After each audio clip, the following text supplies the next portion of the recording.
उत्तर प्रदेश की विधानसभा चुनाव को लेकर चुनावी चौरस बिछ चुकी है। लगातार चुनाव पर चाहे आप चैनल देख रहे हों, चाहे समाचार पत्र पढ़ रहे हों, आपको चुनावी चर्चाएं मिल जाएंगी। आमतौर पर यदि गांव में देखें तो लोग आग पर हाथ सेकते हुए भी अपनी चर्चा चुनावी कर रहे हैं। ये फिरोजाबाद जनपद है, जसराना विधानसभा क्षेत्र है। मैं कहूँगा कैमरामैन साथी से कि दिखाएं कि किस तरीके से लोग बैठे हैं और चुनावी चर्चा कर रहे हैं। मैं आपको बता दूं कि फिरोजाबाद जनपद में 20 फरवरी को मतदान होगा। यहाँ तीसरे चरण में मतदान को रखा गया है। आपसे जानना चाहूँगा क्या ऐसे मुद्दे हैं जिन पर इस बार आप वोटिंग करेंगे? यहाँ पर हमारे यहाँ के मुद्दे इस पर हैं कि सबसे बात यह है कि हमारे क्षेत्र में कोई विकास नहीं है। हमारे यहाँ कोई सरकार का प्रभाव नहीं है।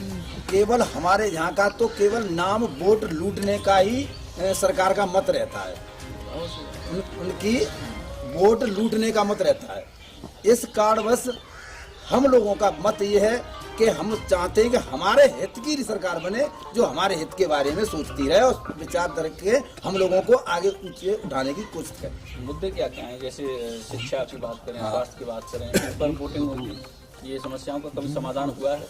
सबसे बड़ा पहले मुद्दा तो हमारा सबसे हालांकि का मुद्दा तो ये है कि हमारा मुद्दा सबसे पहले ये चला है कि यहाँ पर कमल की ना बनेगी सरकार, आ गया मेरा भी अधिकार। कमल की ना बनेगी सरकार, आ गया मेरा भी अधिकार। गैया चरी गई खेत हमारा, शिक्षा का हुआ बेकार। हमारे सब शिक्षक बेकार हुए, शिक्षक हुए बेकार, आ गया मेरा भी अधिकार। कमल की ना बनेगी सरकार, कमल की ना बनेगी सरकार। बच्चे हमारे बेरोजगार घूमे, पेट का जो नाता है, पेट से भी है बेकार। कमल की ना बनेगी सरकार, कमल की ना बन पाएगी सरकार। आ गया मेरा भी अधिकार, आ गया मेरा भी अधिकार। आपने अपनी लाइनों से ये लाइन से बता रहा हूँ, अपने बीती हुई बता रहा हूँ, अपने क्षेत्र की बीती हुई बता रहा हूँ। जो सोचेगा काम हमारा, जो सोचेगा हित हमारा, उसी का होगा अधिकार। कमल की ना बनेगी सरकार, कमल की ना बन पाए सरकार। लेकिन वो तो कह रहे हैं हमने जनता के लिए काम किया है, रामराज लाए हैं, योगी हैं, संत हैं। हाँ, हमारे योगी जी हैं, उन्होंने कहा है संत बनेंगे जनपद बन रहा है, संत बनेंगे राज्य दाता, और उनका राम नाम पर अधिकार। कमल की ना बनेगी सरकार, कमल की ना बन पाए सरकार। हमारे महाराज जी ने कहा है और करा भी है। अयोध्या में मंदिर बनवा दिया, उसका अधिकार है। अयोध्या में मंदिर बनवा दिया, उसका अधिकार है। केवल स्वास्थ्य का कोई अधिकार नहीं है। बीमार पड़ जाओ, मर जाओ, कोरोना में मर जाओ, चाहे डेंगू में मर जाओ, कोई तुम्हारा चिंता नहीं है। स्वास्थ्य व्यवस्था नहीं है, कोई व्यवस्था नहीं है। उनके लिए तो गंगा नदी बना दी है, जेसीबी से लाश दबा दी जाती है, इसलिए उनका कोई अधिकार नहीं है। गांव में स्कूल होना चाहिए। गांव में तो उत्तर प्रदेश सरकार कह रही है कि ऑक्सीजन की कमी से कहीं किसी की डेथ हुई। देखो, अगर उनके बारे में कहते हो तो मैंने एक बार और कहूंगा कि जागो किसानों, अब आंखें खोलो, बीती गुलामी को मत भूलो। मैंने कहा है कि जागो किसानों, अब आंखें खोलो, बीती गुलामी को मत भूलो। कमल खिला तो हुआ उजाला, शिक्षा ने और विदा संभाला। शिक्षा विदा हो गई मेरे देश से। हाँ, अंगूठा टेक बनेंगे दरोगा, काली कानून का लगेगा ठेला। काली कानून का दरोगा बनेगा, अंधा बनेगा, न किसे पूछेगा, केवल काली कानून। भले आदमी को जेल में डाला जाएगा, भले आदमी को पकड़ा जाएगा, कोई बढ़िया काम नहीं होगा। संत बने राजपथ दाता, उनको नाम राम का भाता।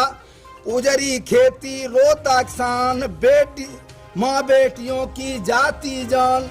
ये हुआ है। लेकिन भाजपा तो बड़े उस जज्बे के साथ कहती है कि भाजपा मैदान में नारी के सम्मान में, नारी के सम्मान में, जो नारी के सम्मान में भाजपा कह रही है, तो नारी का सम्मान किया था अखिलेश ने। नारी का सम्मान किया था अखिलेश ने। उन्होंने देखो लिखा है, महिला की याद अकलेश कुआई, 108 एम्बुलेंस चलाई, गरीब की लूट, दुख हुआ भारा, 100 नंबर को दिया इशारा। उनने किया था अखिलेश, लेकिन 112 कर दिए। हाँ 112 अखिलेश किसी कहेंगे, इनने कराए, केवल अखिलेश ने तो 100 नंबर किया था। योजना उन्हीं की मान रहे हैं आप? हाँ उन्हीं की योजना मानेंगे, उनकी कैसे नई योजना नहीं, नाम बदला है। जी। और उसके बारे में उनने, तुम कह रहे हो अखिलेश ने किया था, अखिलेश ने करा था, परंतु मुलायम ने भी किया था। मुलायम तो बन बैठा मुल्ला, बात करे तब खुल्लम खुल्ला, सैनिक पीड़ा उसे सताई, सबको लिया घर पे मंगवाई। बिल्कुल, ये हाँ। मुलायम सिंह यादव रक्षा मंत्री थे तब का आपने अपनी पंक्तियों में जिक्र किया है। शायद सैनिकों का सब उस समय घर नहीं पहुंचता था, लेकिन आज सम्मान सैनिक का सब जो है अपने घर तक पहुंचता। अब हाँ मोदी ने काम किया है, मोदी के बारे में भी कहूंगा। मोदी हुए 370 के दाता, भारत का दर्द उनको भी भाता, डीजल पेट्रोल गैस तुम्हारी, महंगाई ने आफत जारी। महंगाई बढ़ा दी। हाँ महंगाई 70 का काम किया, बहुत अच्छा किया। डीजल पेट्रोल गैस इतनी बढ़ा दी जाने आफत डाल दी। उसके बारे में मैंने सब जिनने किया है उसके बारे में सबके बारे में बता सकता हूँ। मायावती ने हाथी बनवाए, भूसा खाए न काम आए। मायावती ने हाथी बनवाए थे, न भूसा खाया न हमारे किसी के काम आए। हाथ तो कहते हैं कि हमने पूरा सौंदर्य बनाया है, पूरा लखनऊ नोएडा सबको बदल दिया, बदला है। हाथ हिलाकर खूब समझाया जनता को, हाथ हिलाकर खूब समझाया, जनता ने उनको विदा दिलाया। जो अच्छा काम होता तो विदा नहीं मिलती, उनको विदा दे दी गई। जनता ने स्वीकार नहीं किया, नहीं स्वीकार किया। स्वीकार करने लायक है आदमी, उसे स्वीकार करना चाहिए। मैंने फिर भी लिखा है, केजरीवाल दिल्ली का राजा, एक बार उत्तर प्रदेश में आजा, जनता का दिल दे तो गवाही, शिक्षा को तू दे बगदाई। अच्छा, आप केजरीवाल से प्रभावित हैं उनके काम से? हाँ उनके काम से प्रभावित, ऐसा होना चाहिए। व्यक्ति विशेष से लगाव नहीं है? नहीं काम से लगाव है। तो उत्तर प्रदेश में अब ऐसी स्थिति नजर नहीं आ रही है कि केजरीवाल आसानी से आ जाएंगे, हालांकि उनकी पार्टी चुनाव लड़ रही है। इसमें जो 2022 के विधानसभा चुनाव में हम बात करें आपके क्षेत्र की मूलभूत समस्या की, तो कितनी शिक्षा, स्वास्थ्य, रोजगार की क्या व्यवस्थाएं हैं? हमारे यहाँ शिक्षा स्वास्थ्य सब जीरो है। जीरो है, कोई काम नहीं, कोई काम नहीं हो रहा। अच्छा, आप बताइए शिक्षा की क्या स्थिति है? आपके यहाँ स्कूल कॉलेज पास में है? पास में नहीं है, 35 किलोमीटर तक कतई नहीं है। कोई स्कूल नहीं है, केवल प्राइमरी है जो चावल बच्चों को खिलाते हैं, बीमार कराते हैं। आप चाहते कि ये न बटे, पढ़ाई हो, केवल उनको 70,000 तनख्वाह न दी जाए, केवल उनको 10,000 तनख्वाह दी जाए और पढ़ाई कराई जाए। मतलब जो सरकारी खर्च हो रहा है शिक्षा पर वो व्यर्थ है, और जो बांटा जा रहा है राशन या जो चीजें दी जाती बच्चों को वो न मिलनी चाहिए। वो न मिलनी चाहिए। डीजल की हमारे के 50 रुपए का रेट रहना चाहिए, गेहूं 2000 से कम न रहना चाहिए। तो किसानों की क्या स्थिति है? किसान मरा जा रहा है, बीमार पड़ा है, इलाज को पैसे नहीं है। किसान बहुत बड़ा परेशान है। डीएपी की बोरी रेट खोल दिया, 12 से मिल रही है 18 से की, क्या करे किसान? लेकिन ये तो कह रहे हैं कि किसान सम्मान निधि दी है हमने। कोई मतलब नहीं दिया उन्होंने। सम्मान निधि जो दी है तो उससे लाभ नहीं होता किसानों को, पैसा तो आता कुछ नहीं। अरे एक गांव के पीछे 10-15 आदमी को आ रहे हैं और साले ऐसे ही घूम रहे हैं। इसको किसी की जरूरत नहीं थी क्या?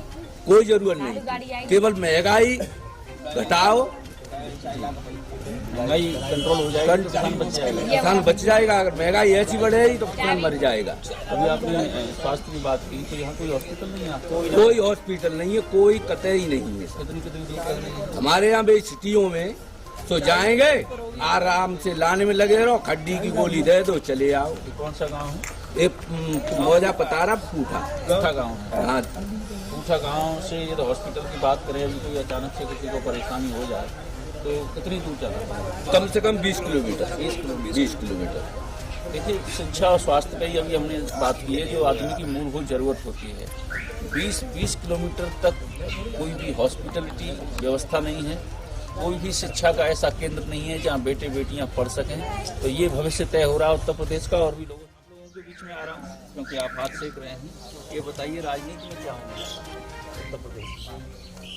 राजनीति में तो सरकार चाहिए हमें तो साइकिल की। साइकिल की क्यों? ऐसा क्या करेगी साइकिल आपकी? साइकिल जी करे काम करे ही हमारे वो काम करे। पहले काम किया है? पहले किया है। पहले अखिलेश की सरकार में किसान को 22 घंटा बिजली दी गई थी तो किसान दिन में आराम से खेती बतो और रात भर मरो जाए रहो। खेती किसानी के लिए तो उन्होंने कह दिया है कि सिंचाई भी फ्री कर देंगे। सिंचाई फ्री कर देंगे, कहते बढ़िया है, कर दे तो और बढ़िया है। तो योगी जी ने नहीं दी बिजली वगैरह? बिजली ने दे किसान योगी दी है 8 घंटा बिजली, 8 घंटा में 6 घंटा मिल रही है। और गौशालाओं का क्या हाल है आपके? गौशाला आया तो है ही ना, 10 किलोमीटर पे सुबह छोड़ के रपटाए देते हैं। गैया की नाली खोद दी है, सुबह गैया और मर रही है वहाँ में भूखी प्यासी।